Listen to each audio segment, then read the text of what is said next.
मागील पानावरून. ऐतिहासिक तथ्यांचा आधार असलेल्या या पॉडकास्टमध्ये काही प्रसंगांचं नाट्य रूपांतर करण्यात आलं आहे.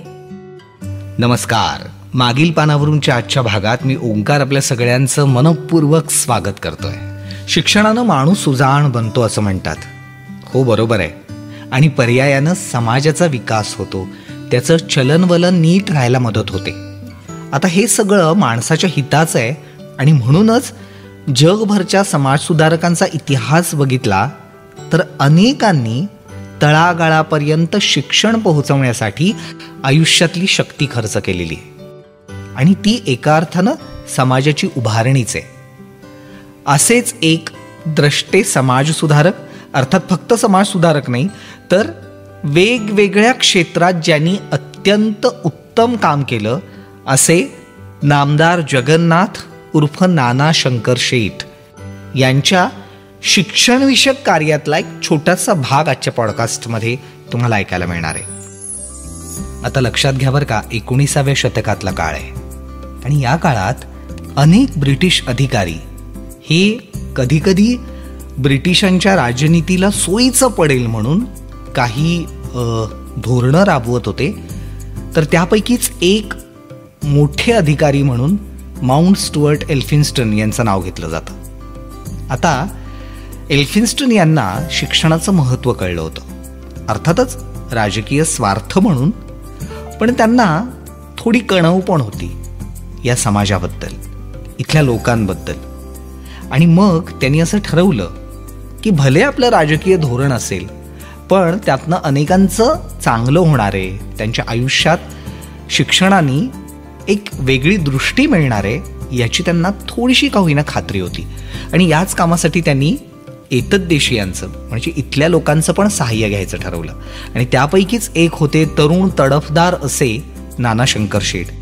त्यावेळी त्यांचं वय साधारण 19-20 वगैरे असेल, पण त्यांची सामाजिक दृष्टी बघून, त्यांचं काम बघून, त्यांची तळमळ बघून या शैक्षणिक कार्यात एल्फिन्स्टन यांनी नाना शंकर शेठ यांना सामावून घेतलं. आता एल्फिन्स्टन यांचं हे शैक्षणिक कार्य सुरू होण्याच्या आधी ख्रिस्ती धर्मप्रसारकांनी आपल्या इकडं काही शाळा चालवल्या होत्या. म्हणजे त्यामध्ये स्कॉटिश मिशनरी सोसायटी असेल, London missionary society, American Marathi mission, barrister union, American board, American press यांच्या माध्यमातून इथं तळागाळातल्या लोकांना शिक्षण देण्याचं काम सुरू होतं. अर्थात धर्मप्रसाराचा हेतू होताच, पण माणसं शिकत पण होती. तर मिशनऱ्यांचा हा धर्मप्रसाराचा हेतू लक्षात ठेवून त्यांच्याकडून कशा पद्धतीचं काम होतंय याचं परिशीलन केल्यानंतर, लक्षात घेतल्यानंतर एल्फिन्स्टन यांनी 1822ला the Bombay native school book and school society नावाची शिक्षण मंडळी सुरू केली आणि त्याच्यामध्ये इथल्या लोकांचं सहाय्य घेतलं. त्यापैकी नाना शंकर शेठ एक होते. आता नाना शंकर शेठ यांना काय वाटायचं की उच्चवर्णीयांमधली बरीच मंडळी शिकतायत, पण ज्यांना परंपरेनं शिक्षण नाकारलेलं आहे, शोषित वंचित घटकांमधली बरीच मुलं शाळेत येत नाही आहेत. अर्थात त्यांना येण्याला मज्जावही होता. त्यामुळं ते अशा कुटुंबांपर्यंत जायचे, त्यांना शिक्षणाचं महत्त्व समजावून सांगायचे. कोणी येत नसतील, त्यांच्या काही अडचणी असतील तर त्याही समजावून घ्यायचे. महादू, काय चाललंय बरं? मुलाला का पाठवत नाहीये शाळेत?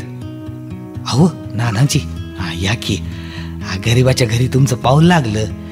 अहो ह्यो वय आमचा दगडू, अहो शाळेत जाऊन काय करायचं आहे?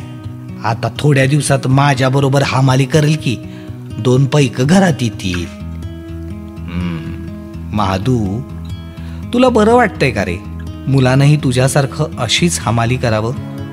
हा, मी हमाली या गोष्टीला वाईट म्हणत नाहीये, पण जर तो शिकला, चांगली नोकरी केली, माणूस म्हणून त्याला एक विशिष्ट दृष्टी मिळाली तर त्याच्या आयुष्याचं भलं होईल ना. आणि मुलाचं भलं झालं तर तुला बरंच वाटेल की नाही. आणि तुझी जी काही अडचण असेल मला सांगत जा, त्यावेळी आपण त्या अडचणीचं निवारण करू. पण दगडू शाळेत गेला पाहिजे. हा होय नानाजी, पाठवतो. म्हणजे ही मुलं शाळेत कशी जातील, त्यांच्या काय अडचणी असतील, त्यांच्या पालकांना कसं समजावून सांगितलं पाहिजे. प्रसंगी आपल्याकडचे पैसे घालून सुद्धा नाना शंकर शेठ यांनी या सगळ्यांच्या शिक्षणाची काळजी घेतली. हे खूप महत्त्वाचं काम होतं. अर्थात वंचित घटकातील मुलांना किंवा परंपरेनं ज्यांना शिक्षण नाकारलंय अशातल्या मुलांना शाळेत नेण्याबरोबरच शिक्षण व्यवस्थेत काही सकारात्मक बदल करता येतील याबाबत पण नाना शंकर शेठ यांचं काम सुरू होतं. पुढं एल्फिन्स्टन यांनी स्थापन केलेल्या शिक्षण मंडळीचं नाव बदलून बॉम्बे नेटिव्ह एज्युकेशन सोसायटी असं सुटसुटीत करण्यात आलं बरं का. पुढं माउंट स्टुअर्ट एल्फिन्स्टन यांची रिटायर व्हायची वेळ आली, सेवानिवृत्तीची वेळ आली. आणि मग त्यांनी शिक्षण क्षेत्रात केलेल्या कार्याचा सन्मान म्हणून त्यांच्या अवतीभोवती असलेल्या काही मंडळींनी ठरवलं की त्यांच्या कामाचं एक स्मारक झालं पाहिजे. आणि मग एका शिक्षण संस्थेचा पाया घातला गेला. ती शिक्षण संस्था आहे एल्फिन्स्टन इन्स्टिट्यूट. आणि त्याद्वारे सुरू झालेलं एल्फिन्स्टन महाविद्यालय आणि एल्फिन्स्टन शाळा. पुढं ह्या दोन्ही गोष्टी वेगळ्या करण्यात आल्या, पण सुरुवातीला याचा जो फंड गोळा करायचं ठरवलं त्याच्यामध्ये नाना शंकर शेठ यांनी मोलाची भर घातलेली आहे. म्हणजे नानांनी त्यावेळी बरं का 19व्या शतकात 25,000चा निधी दिला आणि इतरांनाही अशा प्रकारचा निधी देण्यासाठी प्रवृत्त केलं. त्यावेळेचं टाइम्स ऑफ इंडिया याबाबत असं म्हणतं, mister Jagannath Shankar Sheth was president of the board of trustees of the Elphinstone fund and was one of the founders of Elphinstone college. बघा, त्यांनी स्वतः आर्थिक मदत केली, इतरांची मदत मिळाली आणि जवळजवळ 3.5 लाखांपर्यंत रक्कम जमा झाली. त्यातूनच एल्फिन्स्टन शाळा आणि एल्फिन्स्टन महाविद्यालय उभं राहिलं. या एल्फिन्स्टन महाविद्यालयानं पुढं अनेक राष्ट्रीय नेते दिले. भारताच्या स्वातंत्र्यामध्ये, या देशाच्या उभारणीमध्ये योगदान दिलेल्या अनेक महनीय व्यक्ती याच महाविद्यालयातनं शिकल्या. नावं ऐकायची आहेत? आचार्य बाळशास्त्री जांभेकर, दादाभाई नौरोजी, राघो भांडारकर, दिनशा बादशाह, न्यायमूर्ती महादेव गोविंद रानडे, सर फिरोजशाह मेहता, न्यायमूर्ती तेलंगण, न्यायमूर्ती चंदावरकर, लोकमान्य बाळगंगाधर टिळक, नामदार गोपाळकृष्ण गोखले, चिंतामणराव देशमुख.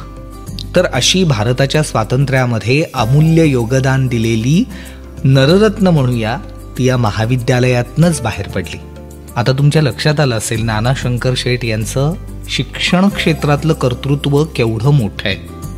घरोघरी जाऊन मुलांना शाळेत पाठवा म्हणून आईवडिलांना कन्व्हिन्स करणं, त्यांना सांगणं, इथपासून ते एल्फिन्स्टन कॉलेजसारख्या महत्त्वाच्या शिक्षण संस्थेची स्थापना करण्यापर्यंत शिक्षण क्षेत्रातलं केवढं विविधांगी काम केलंय नाना शंकर शेठ यांनी.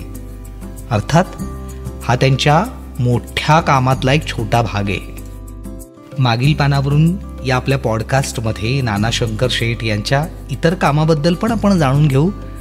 आपला असाच प्रयत्न असतो नाही का, इतिहासातल्या अशा व्यक्तिमत्वांबद्दल ज्यांचं काम थोडंसं विस्मृतीत चाललेलं आहे, त्या आठवणींना, त्यांच्या कार्याला उजाळा देणं.